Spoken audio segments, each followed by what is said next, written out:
Bonjour et bienvenue sur cette nouvelle interview des créatrices de l'entrepreneuriat. Aujourd'hui, j'ai la chance de pouvoir faire une vraie interview en direct avec Julie. Bonjour Julie. Bonjour. Donc pour rappel, l'intention de ces interviews, c'est d'inspirer les femmes qui vivent peut-être un mal-être au niveau professionnel et qui se posent la question de devenir une entrepreneuse comme Julie. Mais oui, Tu lui as fait. Et du coup, elle va nous raconter son parcours parce qu'elle, ça fait déjà 5 ans qu'elle est entrepreneuse et donc elle vit sûrement ce que vous imaginez vivre ou peut-être si vous le vivez déjà, des peurs, des doutes, des hauts et bas émotionnels et elle va nous raconter comment elle fait. Donc Julie, tu es wedding designer. Oui. Génial. Tu vas nous dire en quoi ça consiste. Moi, je t'ai découverte lors d'une formation intense de 5 jours. On a cassé des planches On ensemble. a cassé des branches, non, des planches. Des planches en bois et c'était génial. Ouais. Et du coup, j'ai découvert une personnalité très pétillante, très joyeuse, très compétente aussi dans tout ce que tu essayes de faire et que tu fais très bien dans ton métier, même si moi, j'ai découvert ce métier pendant ces 5 jours. Comme beaucoup. Ouais. Et du coup, je suis ravie que tu le fasses découvrir à notre public pour ce jour-ci. Donc, est-ce que tu peux, toi, te présenter un peu plus que ce que je viens de faire ? Alors, je m'appelle Julie. J'ai 36 ans, je crois. En tout cas, au moment de l'interview. À peu près, moins de 40, ça c'est sûr. Moins de 40, ah oui, ça va pas mettre 4 ans. Non, mais il faut toujours avoir une marge. Dans l'événementiel, on a toujours une marge, et ben là c'est pareil. D'accord, ok, marge de sécurité pour on que a tout se passe marge bien. de sécurité en temps, en plan, en tout. D'accord. Donc là, on fait pareil. 36 plus ou moins. Plus ou moins. Vous pouvez laisser l'âge en commentaire. Liker, partager. Ouais, c'est ça. Tout. L'interview entière est un bêtisier. Allez-y. Ouais, mais c'est bien. Et donc, du coup, je suis mariée. J'ai une petite fille de 7 ans. Ah, c'est sûr, je m'en souviens. Un chien et un partenaire. D'accord. C'est précis. C'est précis, c'est précis. Donc voilà. Après. Qu'est-ce qu'est un wedding designer ? Alors, qu'est-ce que c'est un wedding designer ? Un wedding designer, c'est pas un décorateur de mariage. c'est en fait la personne qui va être l'architecte, qui va conceptualiser un mariage. C'est-à-dire qui va donner toute une direction artistique à un mariage. C'est un petit peu, voilà, un directeur artistique, en gros. D'accord. Voilà.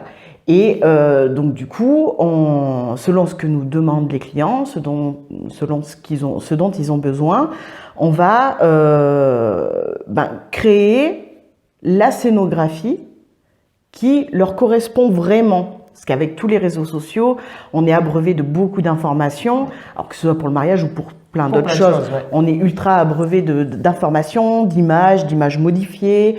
Et donc, on a souvent une fausse vision de la réalité dans divers domaines. Et ça se retrouve aussi dans le mariage, où les gens, ils n'ont en fin de compte aucune réelle idée de ce qui leur plaît vraiment. D'accord. Juste, ils ont l'habitude de voir des informations, de voir des photos, et ils pensent savoir ce qu'ils veulent. D'accord. Et en fait, moi, je suis là pour révéler ce qu'ils veulent vraiment. Donc, ça veut dire que quand tu rencontres des futurs mariés, tu vas analyser, approfondir avec eux leur vrai goût, exonéré de tout ce qu'on peut voir partout. Tout à fait. D'accord. L'idée, c'est de s'affranchir de tout ce qu'on voit sur Pinterest, notamment, D'accord. étant donné que Pinterest est le moteur de recherche le plus plébiscité par les futurs mariés. D'accord. Alors, nous, on l'utilise aussi dans nos métiers, mais on le prend avec distance. D'accord. Voilà. Et du coup, on est là pour créer cette distance que les gens n'ont pas sur leur mariage, mais surtout qu'il y a tout l'aspect émotionnel sur leur mariage, choses comme ça. Donc voilà, du coup, on est là pour ressortir vraiment leur identité et ce qu'ils veulent par des choix de couleurs, par des choix de matériaux, par des suggestions de lieux, des choix de carterie. Enfin voilà, c'est vraiment très large. Quand on dit concept, c'est de la carterie jusqu'à la petite cuillère. Tu crées une expérience mariage. Voilà, exactement. À la personnalité des mariés. Des mariés. Et est-ce que c'est arrivé que tu leur fasses découvrir à eux-mêmes des goûts ? En fait, tout le temps. Tout le temps ? Ouais. D'accord. Tout le temps. Parce que les gens, ils arrivent, ils veulent tous un mariage champêtre, quasiment, vu que c'est le thème des décorations de mariage. Ouais, ça fait 10 ans que c'est une mode. Ah d'accord, oui. Donc, c'est un fil conducteur maintenant. Ouais, voilà, carrément, c'est ça. Et puis en fait, leur faire comprendre que ça ne matche pas forcément avec leur lieu. Alors c'est vrai que le premier gros rendez-vous, qui dure à peu près 3 heures, Ouais, il est très dense, hein, parce on va vraiment dans le détail. Hein. Je suis pas là pour faire la liste des choix des clients. Je suis là vraiment pour les orienter. C'est pas une liste de courses. Donc on voit, il faut aussi sélectionner un petit peu, piocher en fait dans la nasse qu'il me donne. Mais il faut que ce soit cohérent et voilà, en adéquation avec ce qu'ils sont réellement. Donc il y a toute une dimension aussi psychologique un petit peu à notre rencontre, parce que moi je vais regarder en fait comment vivent les gens. D'accord, tu vas chez eux. Oui, j'aime bien aller chez eux. Alors, je stalke pas les clients. Hein, je suis pas là pour venir vous voir dormir dans votre sommeil ou quoi. Je suis pas une psychopathe non plus. Mais c'est vrai que votre intérieur, il reflète énormément qui sont les clients. D'ailleurs, nous, c'est Saint-Jean-de-Luz aujourd'hui. Oui, voilà, c'est Saint-Jean-de-Luz, le Pays Basque. Ceux qui me connaissent savent. Un jour, j'irai. Bref. Et donc du coup, je sais repérer des indices, des choses que les gens aiment bien, s'il y a des photos de voyage, voilà, on va pas proposer les mêmes choses, les couleurs qu'ils vont utiliser, la personnalité des gens, parce qu'en fonction, si tu as une personne qui est timide par exemple, tu vas pas lui proposer des couleurs qui pètent. Tu vas pas lui proposer des couleurs complémentaires, par exemple, qui sont extrêmement fortes en termes d'identité, en termes de... Voilà, c'est pour les gens qui ont beaucoup plus d'extraversion. Ouais, voilà, qui sont extravertis ou qui ont un charisme qui se pose comme ça. D'accord. Voilà, tu vas proposer peut-être des gens timides, des couleurs un petit peu plus neutres, ou des camaïeux de couleurs. Voilà, on va être un peu plus doux dans le... Mais si jamais de leur demande, justement, la personne timide peut vouloir se sortir d'elle-même et dire là, je veux quelque chose qui pète. Comment tu fais? Après, je leur explique l'impact du choix des couleurs. Okay. Parce que les couleurs ont forcément un impact sur les émotions. Hein. La façon dont tu peins ton intérieur a un impact sur ton appétit, sur ta sérénité, sur ton énergie. Pareil pour les vêtements. Oui. Coucou Valérie. C'est ça, coucou Valérie. Dédicace. Donc, ouais. Et du coup, donc, il y a tout ça qui rentre en ligne de compte. Et puis voilà ce que les gens sont aussi. Je pratique l'écoute active quand je fais ça, parce que c'est là où tu retrouves un maximum d'informations.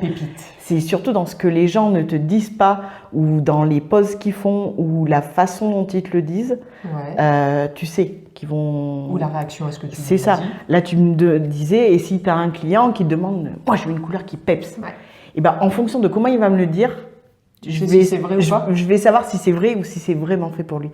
Okay. Parce que si c'est quelqu'un qui a tendance à s'excuser beaucoup, à changer beaucoup de position, tout ce qui est non-verbal en fait, et ben, tu sais qu'il n'est pas à l'aise déjà d'entrée de jeu avec cette idée-là, mais peut-être qu'il se dit... Je veux marquer le coup. Je veux marquer le coup, ou je veux quelque chose de vraiment différent de ce que j'ai d'habitude. Et à ce moment-là, soit tu vas suggérer peut-être, si tu sens que la personne est un petit peu pas trop sûre, peut-être tu vas proposer quelque chose d'un petit peu plus soft, mais avec peut-être une petite touche un petit peu peps, un petit peu originale. Ou soit tu vas vraiment accompagner les clients dans justement cette rupture avec ce qu'ils font, parce que c'est leur mariage, a priori ils vont se marier qu'une seule fois ensemble. En tout cas, ça c'est sûr. Enfin, non, il peut y avoir des remariages. Mais... Oui, remariez-vous et tout. Avec Julie, c'est oui, avec moi aussi, et mes collègues. C'est ça. Parce que toute seule, c'est que je peux pas tout faire. Hein. Qu'est-ce que je voulais dire du coup? La fille, elle diverge tellement que c'est parti. Que tu les accompagnes si jamais ils ont une demande qui te semble un peu déconnectée de ce que toi tu sens filtrer. Ouais, voilà, pour qu'ils soient pas perdus, surtout qu'ils ne soient pas déçus le jour de leur mariage, parce que la décoration, les fleurs, les choses comme ça, tu le vois sur toutes les photos de mariage. Ouais. Tu vois, tu le vois à l'église, tu le vois machin. Et si après il faut que ce soit un éternel regret pour les clients, non, le contrat est pas rempli quoi. D'accord. Donc un bon diagnostic de début assure une bonne prise en charge, on va dire, et une bonne compréhension pour moi de la scénographie. Et je peux du coup leur proposer des projets qui leur correspondent totalement. D'accord, donc le diagnostic te permet d'affiner tout ce que tu peux leur proposer, et cet accompagnement va durer combien de mois à peu près en moyenne? Alors, pour du clé en main, on va être sur une bonne année. Une bonne année. Ouais, une bonne année. Quand on réserve sa salle, il faut déjà penser à contacter alors même des fois, si on peut l'avoir en amont, parce que la salle est un point essentiel, c'est le point le plus visible de la scénographie, en fait, on n'y pense que très peu. Et si on prend un certain style de lieu, il y a des lieux qui tolèrent pas certaines thématiques, certaines approches, certaines couleurs, de par leur intérieur, que tu ne peux pas non plus révolutionner, que tu ne peux pas changer. On ne va pas refaire tout le bâtiment. Non, c'est ça, voilà. Donc oui, ça peut impacter ce que les gens veulent. J'ai des gens qui me demandent des esprits un peu bohèmes, donc ils sont très nomades, très extérieurs, très machin, dans des châteaux. D'accord. Et d'autorité, je leur dis que ça ne matche pas, c'est pas possible. D'accord. Donc voilà. Par contre, on va retravailler peut-être les choses différemment. Le thème un peu bohème, c'est un peu neutre. Les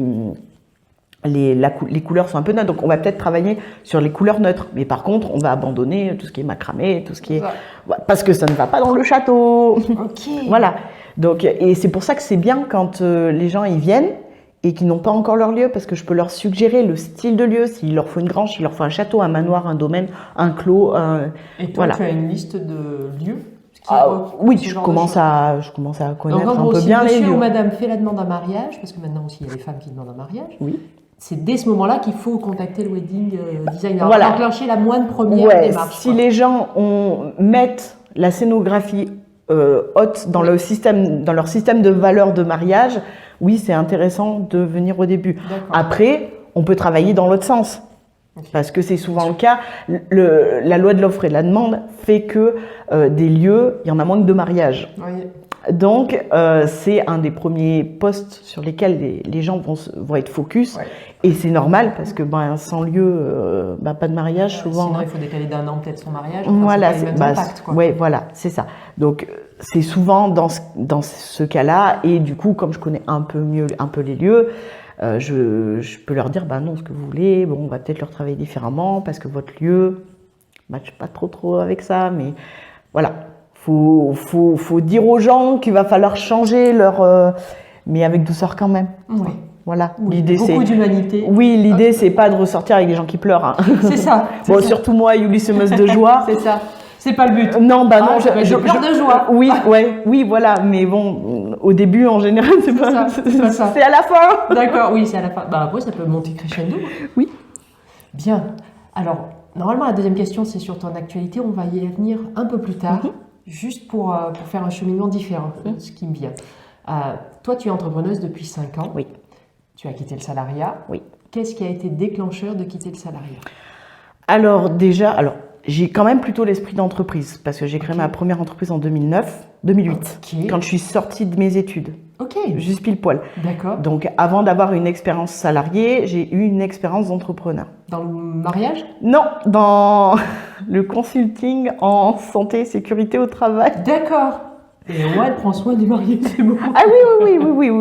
Les conditions de travail et le bien-être, ça fait quand même partie du centre de mon activité et de toutes mes activités que j'ai eues jusqu'alors, quoi. Et elle ne mettra pas une table devant une porte de sortie? Non plus. Ce que tout le monde ne fait pas attention. Voilà. Pareil. Ça t'a traumatisé? Ça m'a traumatisé un petit peu.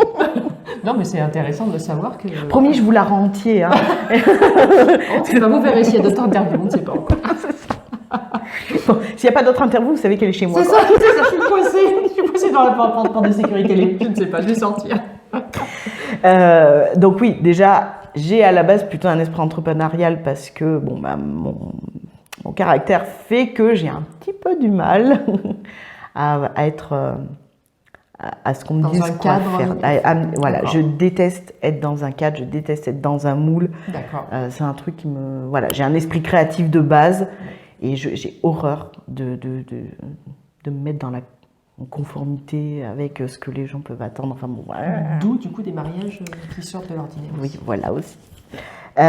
Et du coup, j'avais déjà ça. Il se trouve que j'étais jeune, je manquais d'expérience. Et c'est vrai que quand tu fais du consulting pour les entreprises, Et qu'on a la vingtaine, des fois. Qu'on a la vingtaine, qu'on est une femme, et puis qu'on n'a pas d'expérience, parce que mine de rien, c'est très important dans la santé et la sécurité au travail d'avoir une expérience de terrain, de savoir comment les gens travaillent, de savoir travailler soi-même. Et c'est important, c'est un paramètre super important. J'ai mis longtemps à le calculer. J'avais mis, je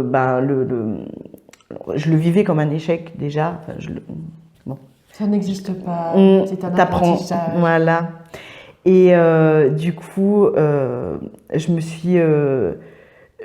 suis souvent dit, ouais, c'est la crise, vu que c'était 2008-2009. J'ai créé en 2008, fermé en 2009, pile pendant la crise. Je me suis dit, ouais, c'est la crise, ouais, je suis jeune, ouais, c'est un peu un monde misogyne. Voilà, il y avait... T'avais mis plein d'excuses autour. Plein d'excuses autour. Et en fait, quand tu prends de la hauteur, tu te dis, bah non, mais c'est vrai que quand tu dois conseiller une entreprise, moi qui suis la première à râler après des gens ultra théoriques, qui ne connaissent pas l'expérience de terrain et tout, bah, je faisais partie de ça. Et quand tu prends de la hauteur, tu te dis, mais comment tu veux conseiller des gens si toi-même, tu n'as jamais été à leur place, quoi. Ouais. Donc c'est super, voilà. Donc du coup, quand j'ai appris ça, déjà c'était bien. Mais cette entreprise m'a permis d'avoir mon premier travail dans la santé et la sécurité au travail, parce que je suis entrée comme formatrice dans un organisme de formation. Ok. Et donc j'ai exercé ce métier de 2009 à 2012. Ok. Donc j'étais itinérante, j'étais sur toute la France, dans les dom-toms. Ouais, sympa. Ouais. Trop dur la vie. Je suis allée former des salariés à La Réunion. Donc c'était cool, c'était une belle expérience, choses comme ça. Mais bon, quand tu veux construire une vie de famille, partir du dimanche soir et revenir que le vendredi soir, il y a un moment donné, bon, bah, c'est un peu compliqué. C'est ça. En tout cas, moi, pour moi, comment j'envisage ma cellule familiale, je trouvais que c'était compliqué d'avoir ça. Après, chacun est libre d'envisager les choses comme il a envie. Du coup, il fallait que je me pose et que je trouve un travail plutôt fixe. Et donc, je suis rentrée responsable hygiène, sécurité, environnement en 2012 dans une entreprise qui est dans la Haute-Loire. Voilà. Combien de temps?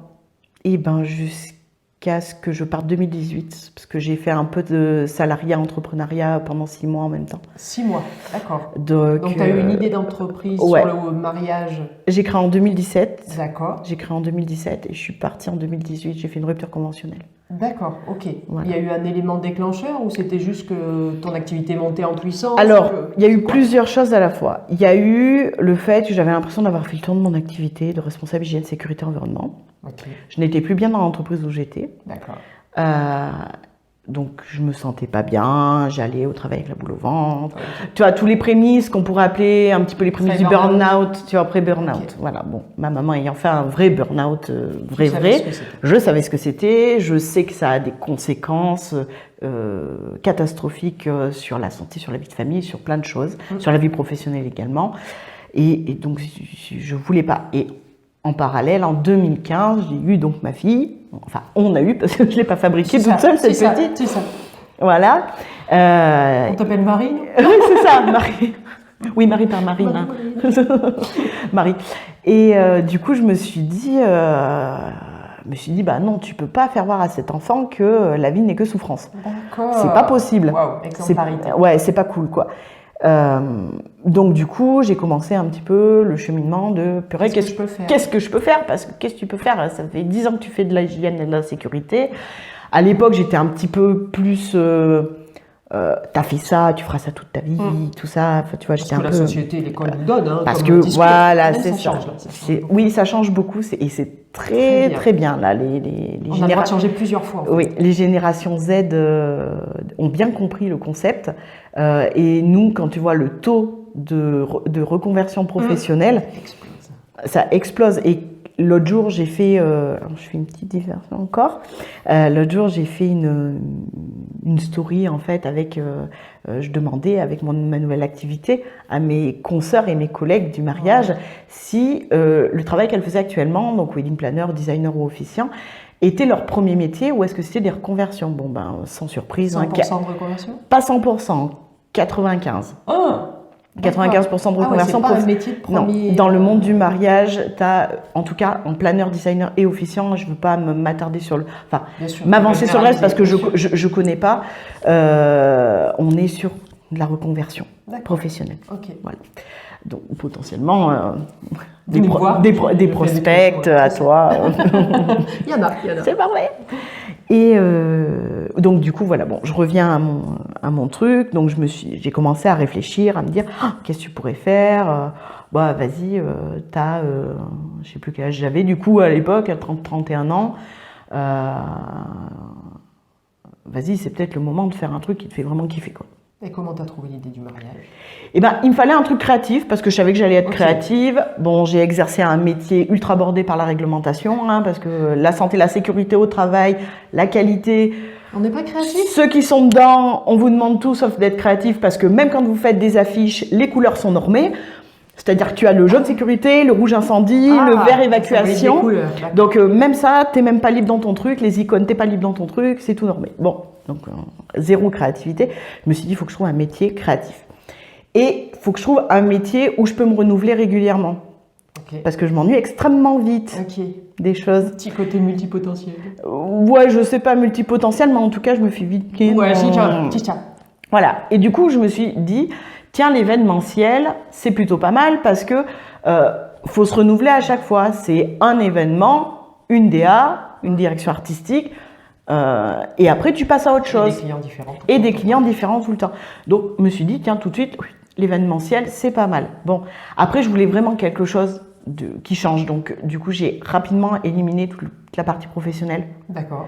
Que je trouve ennuyeuse à mourir. D'accord. Clairement. J'avais commencé en fait à promouvoir un petit peu l'immersion dans l'événementiel professionnel, choses comme ça. Mais bon, non, c'est pas prêt, c'est pas encore. Je désespère pas du truc, mais c'est pas le moment. Et j'accepte totalement qu'il y a des choses qui échouent parce que ce n'est pas le moment et que quand tu les représentes peut-être 6 mois, 1 an, 10 ans plus tard, ça fonctionne parce que c'est le moment. Il y a un moment pour tout, c'est ça? C'est ça, il y a un moment pour tout. Et du coup, je me suis dit, vas-y, le mariage, ça peut être fun. Mais c'est quoi qui t'a fait connaître ce métier? Parce qu'il est très peu connu. Ouais, j'ai cherché sur Internet en fait. Mais quoi? Métier créatif? Non, j'ai cherché métier dans le mariage. Alors j'ai trouvé wedding planner, parce que wedding planner, ça a été un des premiers métiers connus du monde du mariage. Ouais. Sauf que quand je voyais un petit peu ce qu'il fallait faire, c'est-à-dire planification, organisation, driver les gens, machin, c'est tout ce que je déteste, tout ce que je ne voulais plus faire dans mon ancien métier. J'ai fait non, clairement, wedding planner. Voilà. Et chaque fois que je vois mes collègues wedding planner, je leur dis, mais gardez votre métier, jamais je le ferai. Mon Dieu, comment vous faites? Enfin, je les porte au pinacle. Fred, on a une collègue. Ouais, voilà, Fred, Angéline, Karine, toutes. Bravo. Voilà, bravo. Et donc, je me suis dit, non, mais il faut que je trouve un métier autre. Et je suis tombée sur un organisme de formation qui proposait la formation de wedding designer. Donc, déjà, designer, clac, la petite ampoule qui s'allume, on est content. Designer, design, création. Et je me suis dit, banco, allez, vas-y, c'est ça que je vais faire. D'accord. J'ai fait une petite formation. Donc là, tu étais encore salarié? J'étais encore salarié. Okay. J'ai fait une petite formation. En parallèle, je me suis installée. Donc, j'ai fait la formation à l'époque quand tu es en micro-entreprise, parce que je suis sur le statut de la micro-entreprise. Du coup, il fallait faire la formation d'une semaine à la CMA ou à la CCI, machin. Il y avait encore ça. Ouais. Je crois que ça y est plus maintenant. Ou alors c'est à distance. Ouais. C'est rentré dans le CPF, compte personnel de formation, si vous êtes intéressé. Voilà. Et donc après cette formation, tu t'es installée? Ouais, je me suis installée. Et tu as commencé à chercher des clients alors que tu étais encore salariée? Alors, à 100%? Alors non, j'étais encore salariée pendant que, quand je travaillais pas ou entre midi et 2, je travaillais pour mon entreprise. J'avais envoyé une étude de marché et je l'avais envoyé à un wedding planner. Du coup, c'était les questions basiques de l'étude de marché. Est-ce que tu ferais appel à un wedding designer, machin? Est-ce que tes clients, ils aiment la déco? Voilà, des questions basiques. Et le gars, il m'a rappelé et il m'a dit, écoute, je viens de perdre ma décoratrice. Est-ce que j'ai 5 mariages pour toi? Excellent. Ok. Merci l'univers. Oui, c'est ça. Merci l'univers. Merci Guigui. Et du coup, ça a commencé comme ça en fait. Donc il t'a donné tes premiers clients. Ouais, il m'a demandé me donner mes premiers clients. Et donc, pendant 2-3 ans, il m'a donné des clients régulièrement. Mais alors c'est parce que tu as eu ces 5 premiers clients que tu as décidé, parce que finalement tu as fait que 6 mois salarié et en même temps entrepreneur. C'est qu'après en fait au bout d'un moment, tu peux pas être au four à moulin, tu peux pas être maman, femme, entrepreneuse et salariée. Ah si tu peux, mais en général tu peux, mais bon, c'est qu'il y a un moment donné, bon. Du coup, on a fait le point avec mon mari, on s'est dit, est-ce que c'est possible de pouvoir quitter le salariat, choses comme ça. Bon, comme j'ai eu Pôle emploi et comme j'ai créé mon entreprise en étant salariée, j'ai tous mes droits Pôle emploi qui étaient maintenus. Moi, j'avais pas l'histoire des abattements de 70% du chiffre d'affaires, je sais pas quoi, truc compliqué.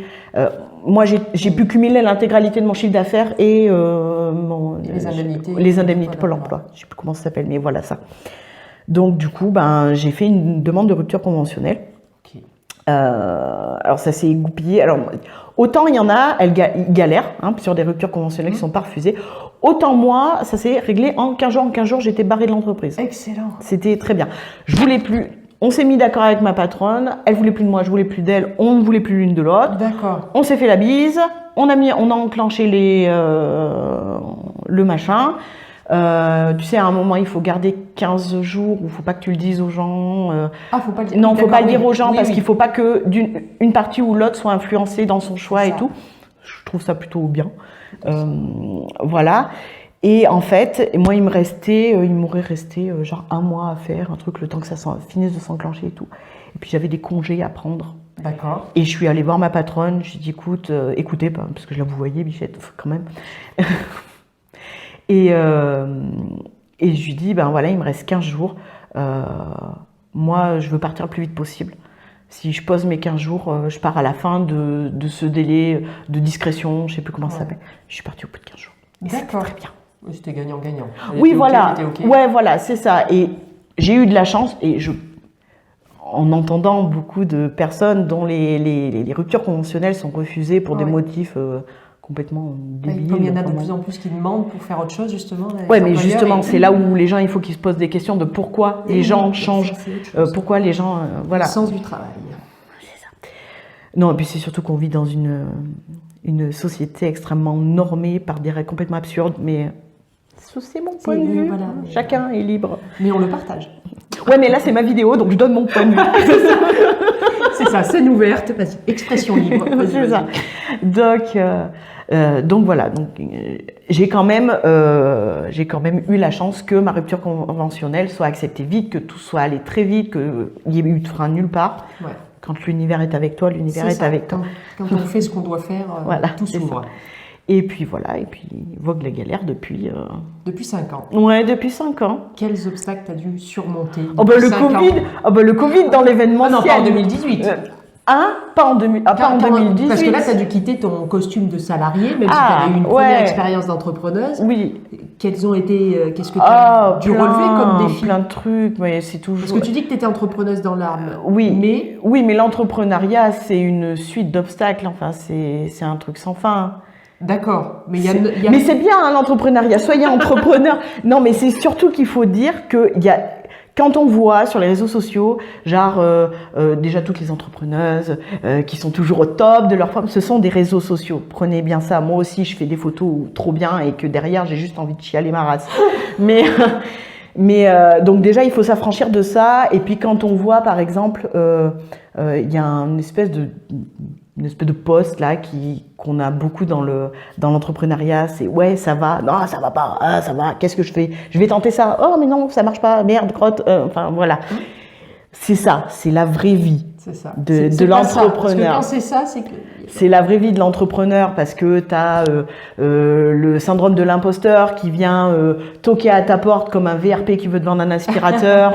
Ouais, c'est ça, tu penses t'en être débarrassé et puis bam, ça te revient. Moi, ça me revient aussi dans la tronche. Hein. Même au bout de 5 ans. Même au bout de 5 ans, c'est ça. C'est juste que, en fait, tout ça, au bout d'un moment, tu apprends à faire avec. Comment tu fais avec le syndrome de l'imposteur quand il vient toquer à ta porte? J'attends qu'il part. Hein. Je lui dis, je suis pas intéressée, j'ai pas besoin d'aspirateur, j'aspire pas chez moi. D'accord. Dehors. Oust. Oust. Après, il reste. Si tu veux, je lui ouvre la porte. C'est-à-dire, t'écoutes les phrases qu'il est en train de te dire gentiment. Je suis obligée. Il ouvre la porte, c'est technique du pied dans la porte. C'est ça. Tu vois, technique Jean-Claude Convenant, un petit peu. Tu vas m'écouter. Non, Julie, Jean-Michel, 1000 références. Voilà. Et puis du coup, je le laisse, j'ouvre, et puis il me déblatère comme ça, et puis moi je fais ma live. Et puis quand il en a marre, il s'en va. Mais tu essayes de t'impulser à toi-même des contre-phrases positives? Non, ou c'est juste tu le laisses jouer pendant 30 minutes, une heure, une journée il vient une semaine en général. Ah ouais, il tape le squat le pélo. Hein. Genre il est à l'aise. Hein. Et alors pendant cette semaine-là, impossible de travailler ou quand même? Non, alors je suis pas au top de ma performance, c'est sûr. Je me remets beaucoup en question. Je regarde beaucoup. Puis, donc il joue bien. Moi, gentiment, souvent je me remets en question pour tout ce qui est positif ou négatif, parce que c'est aussi un moteur d'amélioration. Ça, c'est aussi un truc de qualité, d'amélioration continue. Fred, toujours. Parce que, c'est vrai. Bah oui, voilà, elle faisait de la qualité aussi. Donc du coup, une wedding planner. Une wedding planner. Que vous aurez en interview bientôt. Ah, cool. Aussi. Et du coup, en fait, c'est le plan d'amélioration continue que ça s'appelle.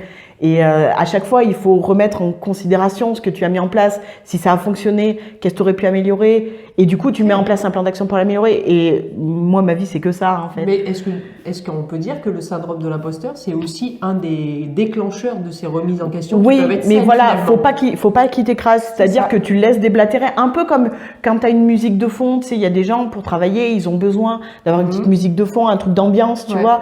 Ou la télé, ou comme tu veux, Netflix, ou qu'est-ce que tu veux, des podcasts. Le podcast de Stéphanie, par exemple. Bientôt le podcast. Ouais, bientôt. Pardon, j'ai peut-être...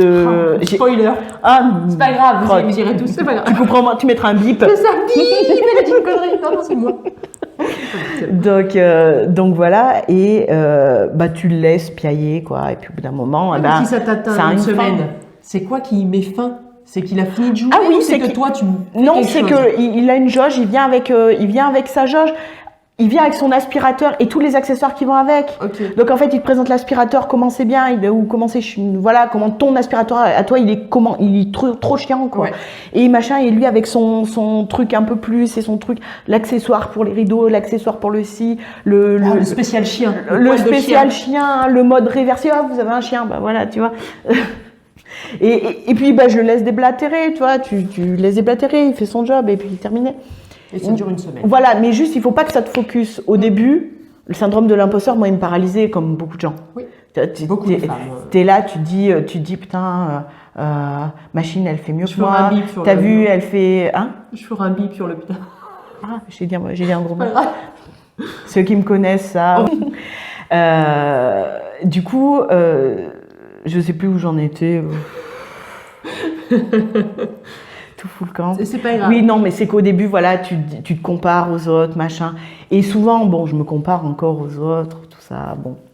Mais au début, ça t'atteint. Au début, tu veux dire, il y a 5 ans, c'était plus dur que non, il y a 5 ans, moi, ça me mettait rétame. Je me disais, mais qu'est-ce que je fous là, quoi. D'accord. Donc là, tu arrives à diminuer, même si tu continues à te comparer, tu arrives à rester sereine par rapport à tous les mariages que tu as mis en disant, ouais, d'accord, elle fait peut-être quelque chose d'un poil mieux que moi, différent et tout ça, mais j'ai ma valeur, quoi. Oui, voilà, j'y arrive. Alors, des fois, ça dépend aussi. C'est quand tu es dans des moments comme là, je te disais, le temps, moi, il joue beaucoup sur mon moral, choses comme ça. Bon, quand tu as une brèche, tu as forcément, quand tu as des trucs négatifs, ça se met dans la brèche, tu vois. Donc, c'est un petit peu plus compliqué. C'est une obligation pour un entrepreneur d'apprendre à se connaître justement dans ses forces et ses faiblesses et de savoir que, le temps, je sais. Déjà, oui, ça, et de fixer ses limites aussi. C'est très important. À toi-même? Par rapport aux autres. Par rapport aux autres. Explique. On a dans l'inconscient collectif un entrepreneur, un patron, il travaille de... 90 heures par semaine. Ouais, 80. Alors, oui, il faut par travailler. Jour, c'est pas possible, mais non, mais il faut travailler. Quand tu es entrepreneur, tu es obligé, il faut que tu rentres la monnaie, tu as plein de choses à faire. Tu fais pas que rentrer de la monnaie, tu fais les réseaux sociaux. Que son métier. Voilà. Ouais, c'est ça. Tu fais surtout autre chose que ton métier aussi. Par période. Donc, par période, oui. Oui, mais voilà. Toi, quand tu es dans tes mariages qui durent 4 jours, comme ce que tu viens de me raconter, tu n'es que dans ton métier technique. Là, tu ne fais plus le reste. Oui, mais autour. Ah non, je peux pas. Mais les autres périodes, et ça fait partie de mes règles, en fait. C'est-à-dire que dans mes règles à moi, j'ai des horaires. C'est-à-dire que je commence à travailler à 7h30 le matin. D'accord. Je finis à 16h. D'accord. Pourquoi? Par rapport à ta fille. Voilà. Okay. J'ai choisi Et c'est un flex quand on est entrepreneur, c'est de pouvoir plutôt choisir son rythme de travail. Chacun est libre de choisir son rythme. Il y a des gens, ils veulent travailler toute la journée, ils peuvent, et c'est ok, et c'est très bien. Et il y a des gens qui veulent travailler que 4 heures par jour, et c'est ok, c'est très bien. Moi, je travaille de 7h30 le matin quand ma fille part à l'école jusqu'à 16h, parce que après je m'en occupe, j'ai une vie de famille, je ne suis pas joignable les soirs. D'accord.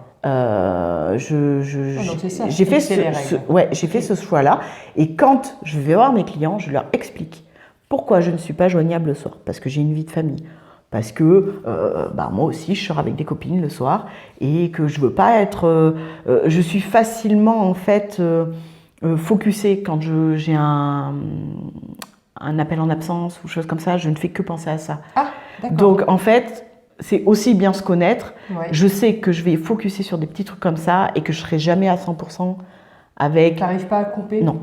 D'accord. C'est rentré dans ta charge mentale. Ouais, voilà, je suis pas comme. Et tant que c'est pas réglé, ça va rester là. Voilà, c'est ça. En bruit de fond ou fort? Là, mais voilà, fort. Là, par contre, là, c'est tu t'en occupes tout de suite. Maintenant, regarde. Elle va t'attendre et machin. Non, bon. Du coup, moi, j'ai fait le choix de dire à partir de 17h, je ne suis plus joignable. Mais je vous rappelle dès le lendemain. Voilà, je prends des rendez-vous plus tard, mais quand c'est programmé, je m'organise, ma gamine, soit elle est gardée par quelqu'un de ma famille, par des amis, à l'école, enfin voilà. Donc je prends quand même des rendez-vous le soir, mais c'est organisé, c'est prévu. D'accord. Voilà, et quand les clients, ils veulent m'envoyer un message à 23h, ils peuvent. Par contre, ils savent très bien que je répondrai le lendemain à 7h30. C'est ça. Donc voilà, il ne va rien se passer de phénoménal. Je commence tôt, et puis je commence tôt aussi le matin parce que je suis performante le matin. D'accord. À 14h, je ne sers plus rien. D'accord. Dans mon organisation, à 14h, je fais toutes les choses qui ne me demandent pas d'effort, c'est-à-dire le dessin, c'est-à-dire toutes ces choses-là. Et le matin, je fais tous les trucs relous. Les devis, les prospections. Ah bon non, ça c'est pas relou ça. Oui mais c'est le matin. Oui mais c'est le matin parce que c'était plus pratique pour tout le monde que ce soit le matin. Et donc voilà, du coup... T'as appris à te connaître? J'ai appris à me connaître. Plus que quand tu étais salarié? Ah bah oui, parce que quand tu es salarié, tu n'as pas le choix. Hein. Tu as un travail, t'embauches. Moi j'embauchais à 8h, je débauchais à 16h et des patates. Mais dans ta journée de salarié, tu n'essayais pas justement le matin de mettre les choses? Non, parce que c'était tout extrêmement chiant. Donc D'accord. Donc le salarié est super pour Julie. Un bon sujet. Non, mais non. C'est qu'en fait, comme c'était un métier extrêmement réglementaire, c'était que des choses qui prenaient la tête. Enfin, où il fallait que tu sois focus. Tu ne pouvais pas les mettre dans ton rythme à toi? Non, c'est pas possible. C'était tout le même cabis, quoi. Non, voilà. Donc là, si tu veux, j'ai eu le flex de pouvoir faire cette organisation-là. Et je le dis, à partir du moment où on est transparent avec son client, le client accepte les règles. Tout comme quand je suis en prestation, je ne suis disponible que pour mes clients. C'est-à-dire que je vais répondre au téléphone qu'aux prestataires qui travaillent sur cette prestation et qu'à mes clients sur lesquels je travaille. Parce que je suis 100% à eux. 100% pour eux. Et les gens sont très contents quand tu es totalement disponible pour eux sur un temps donné. Hein, mais voilà, et pour être performant, il faut être focus, et pour être focus, il ne faut pas avoir de distraction autour. Enfin, ça, moi, tu l'as fait dès le début des 5 ans ou c'est au fur et à mesure des 5 ans que non, tu as appris moi, c'est dès le début. Dès le début, j'ai eu 2 lignes de téléphone, j'ai eu un téléphone pro, un téléphone perso. Voilà, j'ai tout de suite tout séparé, bon, sauf les réseaux sociaux. J'anime pas mal les réseaux sociaux le soir avec mon golden latte et Netflix qui tourne en face. Mais bon, on peut pas, il faut aussi être flex dans le métier d'entrepreneur. Oui. Et quand tu es... j'essaye d'expérimenter là dernièrement le travail intuitif et instinctif. Explique-nous ça. Alors, c'est typiquement ce que fait la génération Z en fait. Tous les jeunes de maintenant, là... mais t'es encore jeune, arrête un peu. Non, mais quand je dis jeune, c'est la génération Y, c'est les petites 20 ans là. Les petites 20 ans. Bébé. Je rappelle que j'ai pas 40 ans, mais j'ai plus de 30 ans. Et donc c'est un râteau. Et en fait, j'ai remarqué en les côtoyant dans le monde du mariage, parce qu'il y en a beaucoup des jeunes, et ils ont des rythmes de travail que quand tu es de la génération Y et que tu as été éduqué par de la génération X, c'est super performant parce que justement tu travailles sur des points où tu te sens, enfin, quand tu te sens à l'aise de le faire, c'est-à-dire que tu es inspiré pour le faire et du coup tu es super performant. Là, j'ai une tâche à faire, je sens que c'est le bon moment. Ouais. Ou alors, ah non, pas Et du sans tout, sans forcément avoir d'horaire. D'accord. Tu vois, genre. Ouais, mais du coup, j'ai l'impression qu'ils n'ont pas de séparation non plus, forcément, entre la vie pro et vie perso. C'est beaucoup plus flouté que ce que tu décris, toi, de ton organisation. Oui, mais par contre, donc, qu'est-ce que tu gardes de ça? Quand je me dis, il va falloir que je trouve des thématiques pour des articles de blog, je le fais beaucoup pour les réseaux sociaux, pour la création de contenu. Et ben, il y a des moments où je suis vachement plus performante et même si c'est pas l'heure, je le fais parce que je sais. Ah, il y a une idée qui est venue. Ouais. J'arrête ce que je suis en train de faire et je note vite fait sur le je le note et ça vient les uns à la suite des autres. D'accord. C'est-à-dire que pour trouver l'autre jour, je l'ai fait à un moment où je m'étais dit, un mardi par exemple, où je m'étais dit, tu ne travailles pas aujourd'hui. Et j'ai été tellement déconnectée de mon truc que j'ai eu plein d'idées dans la tête et je me suis dit vas-y note-les tout de suite et j'ai réussi à produire de la thématique de contenu pour 1 mois et demi en 5 minutes. Excellent. Et du coup il faut se laisser aussi cette flexibilité-là. Cette adaptation à ce qui vient sur le moment. À ce qui vient sur le moment et de ne pas être trop rigide parce que moi j'ai tendance à être rigide avec mes fonctionnements. Tu parles aussi beaucoup d'intuition et de créativité, donc ça va pas bien avec rigidité. Ouais, mais du coup, c'est qu'il y a certains cadres qui doivent être rigides, comme le fait que je sois disponible pour ma fille, comme voilà.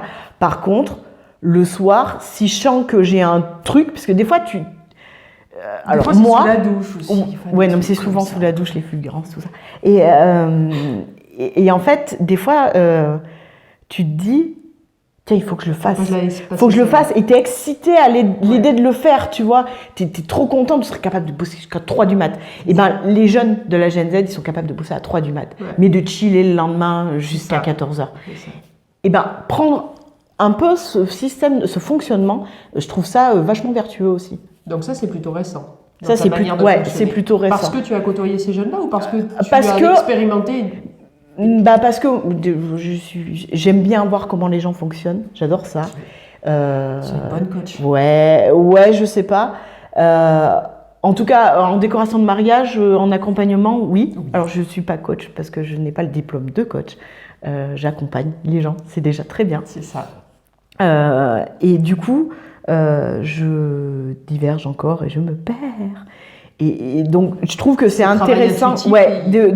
Après avoir observé les gens, tu t'es approprié. Ouais, voilà. Je me suis dit, mais en fait, ce fonctionnement qui paraît de l'extérieur totalement what the fuck, pour nos cerveaux qui sont cadrés entreprises, qui sont cadrés horaires de bureau, qui sont cadrés procédures, règles, rester dans la même entreprise, CDI, 5 semaines de congé dans l'année.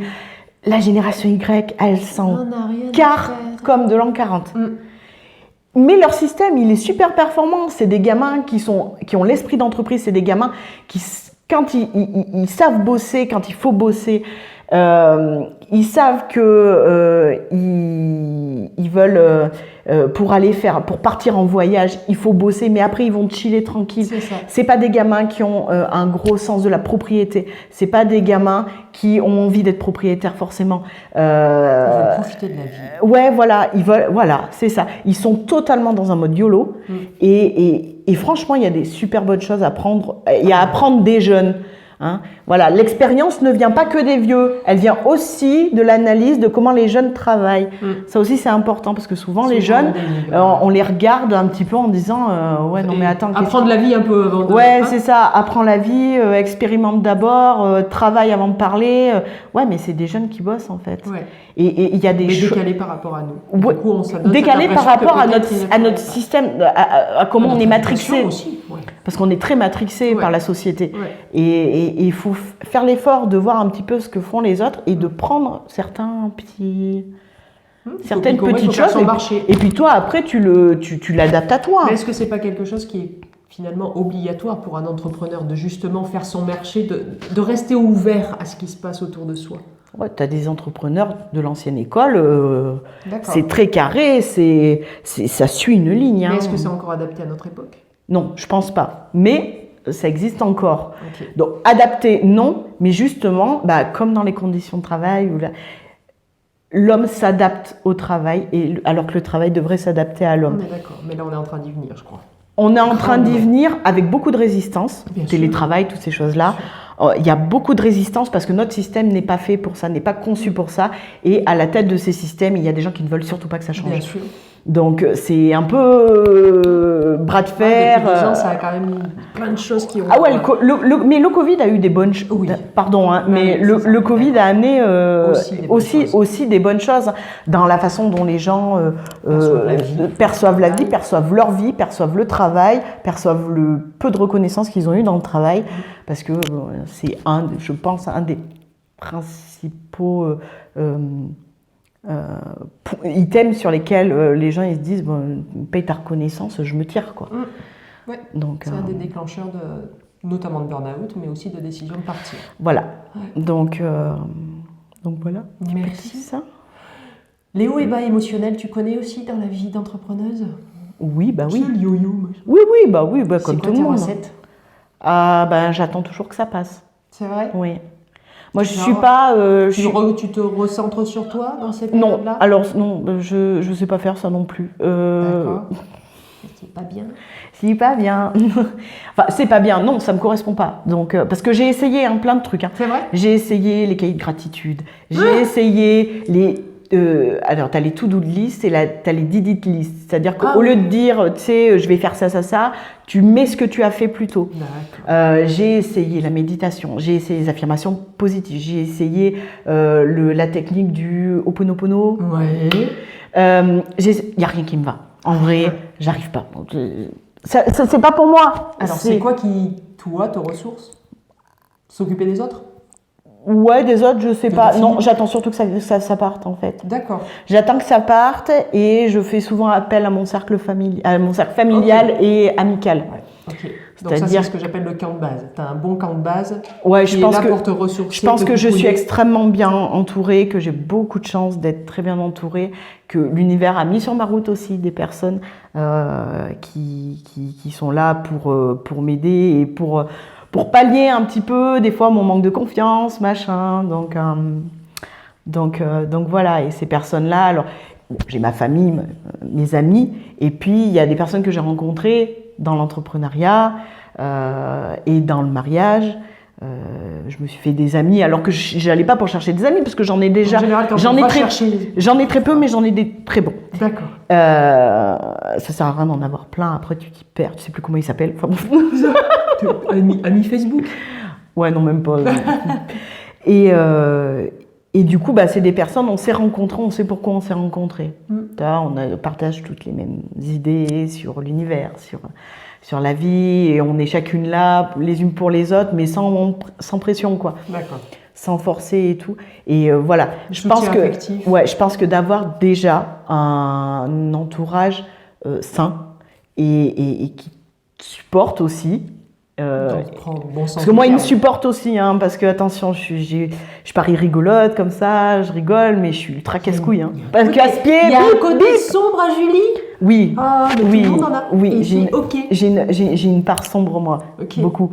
Mais Julie se meuse de joie a une part sombre. Et oui, comme tout le monde, elle est humaine. Et tu sais ce qu'on dit, toi qui es artiste, c'est qu'il ne peut pas y avoir de lumière dans un tableau s'il n'y a pas d'ombre. Ah bah oui, et puis de l'ombre, j'ai vu la lumière. Voilà, exactement. Donc ça, c'est un truc et un peu religieux. Je crois que c'est Audiard qui disait heureux les fêlés, ils laisseront passer la lumière.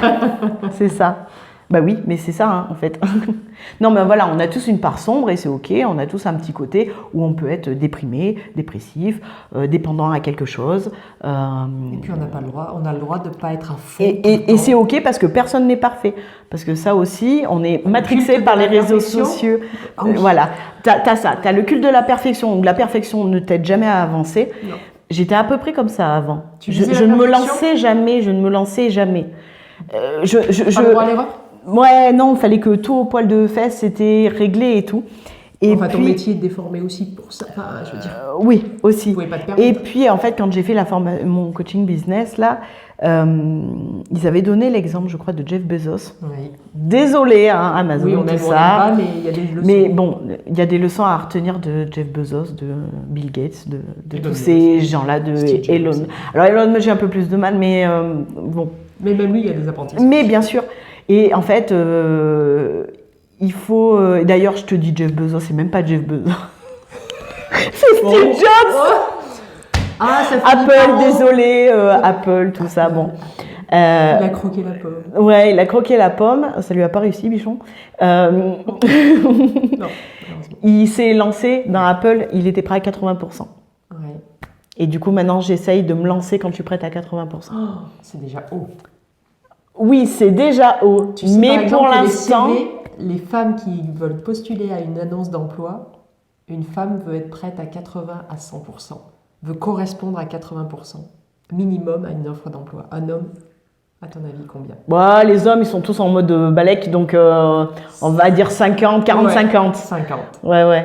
Non, mais vois, c'est ton normal. 80, il est déjà énorme. On n'est pas monté pareil.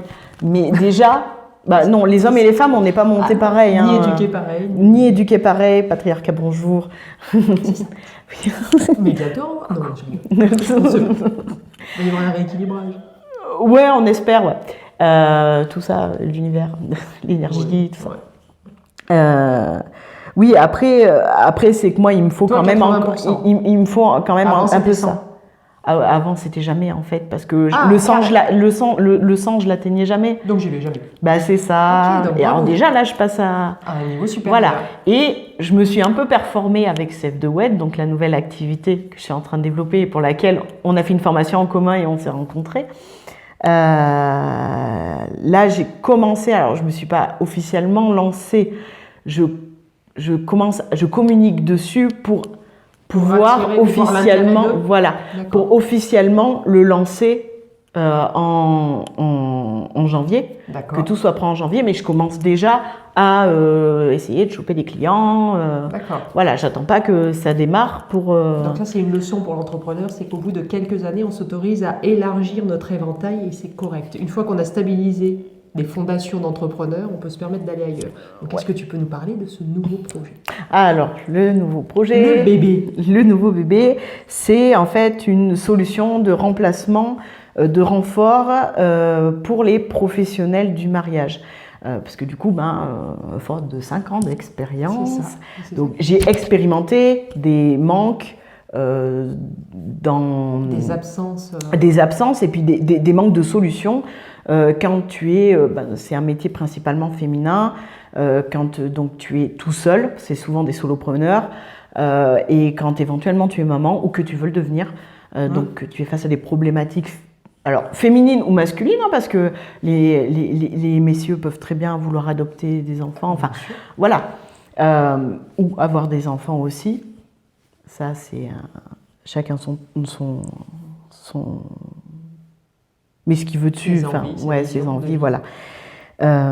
Et du coup, je me suis dit, putain, mais il manque des trucs. Si jamais on se fait mal, bon, ça c'est le côté sécurité au travail, si jamais on se fait mal, si jamais on est enceinte, eh ben, t'es bloqué par les saisons, on est dans un travail saisonnier, t'es bloqué par la saison, donc c'est-à-dire qu'entre guillemets, sans faire mauvais jeu de mots, t'as un champ de tir qui est relativement réduit pour tomber enceinte.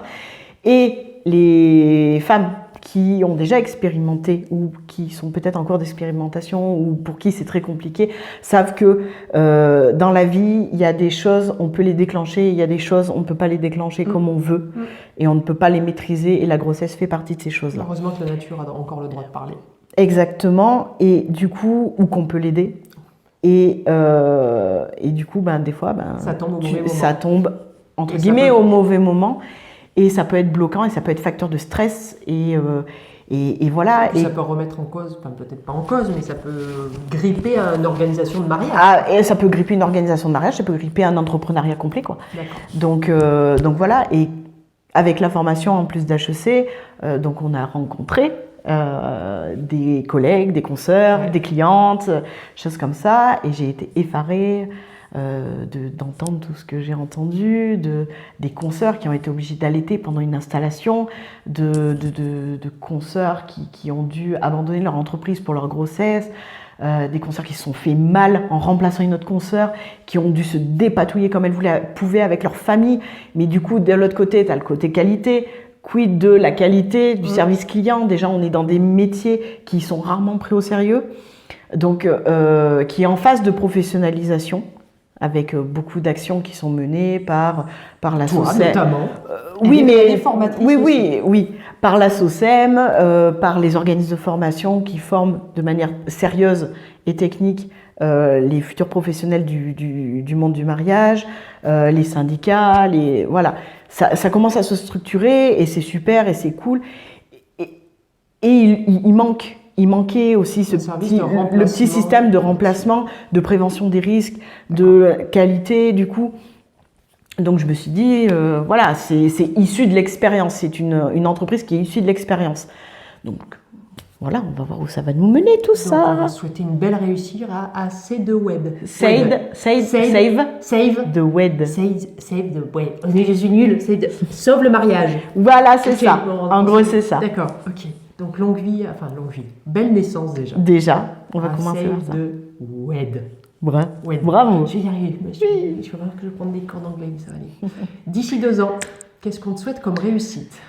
De prospérer encore parce que ceux qui me connaissent, je suis Jean-Michel, 10 000 idées sous le coude. Et en fait, j'ai pas fini de monter un projet, que j'en ai déjà 3 qui attendent. Donc, que je puisse continuer à développer toutes les idées qui te viennent. Toutes mes idées, ouais. Qu'est-ce qu'il te faut pour que ça réussisse? Je suis comme une enfant, moi. Je suis comme une enfant de 3 ans. Quand j'ai une idée, il faut que je la mette à exécution. Sinon, tu visualises un enfant qui fait, alors, pas un caprice, mais qui se roule en tapant des pieds dans un supermarché. Comment ça se passe? Voilà, et je suis ça dans ma tête. D'accord. Et il faut que je le fasse, sinon je suis extrêmement frustrée. D'accord. Et donc, on va te souhaiter le moins de frustration possible. C'est ça. C'est ça, ok. 2 dernières questions, Julie, parce que l'heure tourne. Quel conseil tu te donnerais à ton toi d'avant ta création d'entreprise? La deuxième.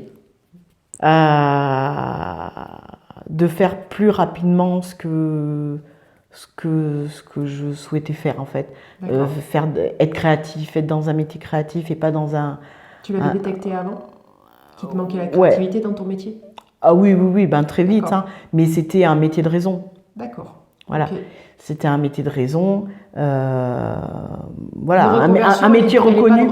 Un métier reconnu, tu vois, un métier avec un diplôme qui est reconnu, qui est connu aussi. Fallait être dans une case. Ouais, fallait être dans une case. Et quand on se reconvertit, on a le droit de sortir de la case. C'est ça. D'accord. Justement, il faut sortir de la case. Il faut sortir de la case. Ok. Est-ce que ça te donnerait l'idée de conseils différents aux personnes qui nous écoutent, ou ça serait le même conseil, sortir de la case? Ah ouais, non, sortez des cases, vous faites pas chier dans un métier qui vous emmerde. C'est ça, c'est dit. Je suis un peu le Jean-Pierre Coff du... Voilà, c'est... Non, mais c'est vrai, en fait, quand tu regardes la vie, en fait, on se la complique énormément. Il y a obligé, parce qu'on est matrixé par... faut avoir une maison, donc créer des charges, faut faire ci, faut faire ça, dans tel temps, dans tel... faut essayer de s'affranchir de ça. Voilà. Il y a des gens qui arrivent totalement à s'affranchir de ce genre de choses. Et d'autres, il en faut un petit peu, mais pas trop. Et d'autres qui resteront éternellement dans la matrix. Aussi. Mais il en faut, et heureusement, parce qu'on ne peut pas être tous entrepreneurs, mais on n'a pas besoin d'être tous salariés. C'est ça. Donc voilà, ouais. Sortez de la case. Ouais, carrément. Trop. Éclatez-vous. Ouais, stop de ruminer, vas-y, tu tentes, et puis si ça marche pas, ça marchera, quoi. Et puis si c'est bon pour toi, en général, ça marche, en fait. Avec plus ou moins de temps, mais en général, voilà. On sent quand c'est fluide. Il y a une notion de temps. Des fois, c'est plus long qu'il y en a pour qui ils vont démarrer, ils vont se mettre, ça va partir comme une fusée. Il y a des gens, c'est un petit peu plus des locomotives à vapeur. Et c'est correct. Et c'est OK. Et c'est qu'on a besoin d'être à vapeur si à ce moment-là, c'est ça. Exactement. Très bien. Voilà. Dernière chose, oui. Avec quoi tu finis ton interview? Un mot, une image, une histoire, un mantra. Cœur avec les doigts, pas de mantra parce que j'en ai pas, mais cœur avec les doigts. Aimez-vous. C'est ça. Non mais ouais, aimez-vous, vraiment. Il faut quand même avoir beaucoup de self-care quand on est entrepreneur. Donc il faut aussi s'aimer. Manière à soi. Ouais, il faut s'aimer. Il faut être OK avec ses qualités et ses défauts. J'en ai plein, hein, des défauts, hein, et j'ai plein de qualités aussi. Et je suis OK avec autant l'un que l'autre. Et voilà, et chacun doit faire avec mes qualités et mes défauts, comme je fais avec les qualités et les défauts des gens. C'est ça, voilà. Accepter soi, c'est accepter C'est ça, aussi. il faut accepter que chacun est un package et il faut prendre le bon et le négatif. Et puis voilà, et en général, ça se passe bien après. Okay.